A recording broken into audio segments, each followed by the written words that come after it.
Okay na yung pagkarabi tayo amin, Karuba, mga kapwa Pilipino sa buong mundo. Here's another piece from the four-decade duo. May isang sonata kakabsat nga amok nga nasalayo. Dahil ito yung sonata. Bayat iti ingkay panagkalay sa iti panawen nga agkalkalay sa kayo. Ayan. At yung nga sa niwengket timawagan nga panggalagala. Dungdung wen kanto ko na tayo ngem iti pepaisong title na tayo nga kanta kakabsat ket duaya ni Ayat. Ayan. So, tandaan nyo duaya ni Ayat, hanga dungdung wen kanto. At ang nag-request nito, tinag-request kakabsat kaya dito nanang tayo dito yung FB ni Tita LV, Elvira Dakanay. Tita LV, para kanyang dito nga sonata, ken kada tayo amin nga napadas na nga sinara dito nga sonata.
Dagusen kanto wasak kuyuten nga ilili kas may sanga ubing tananamen son ini SM anay pusok anay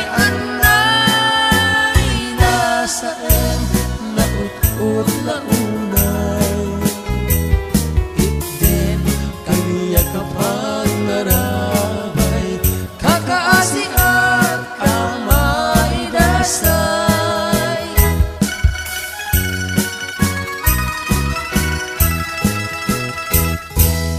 Okay, good evening ladies and gentlemen.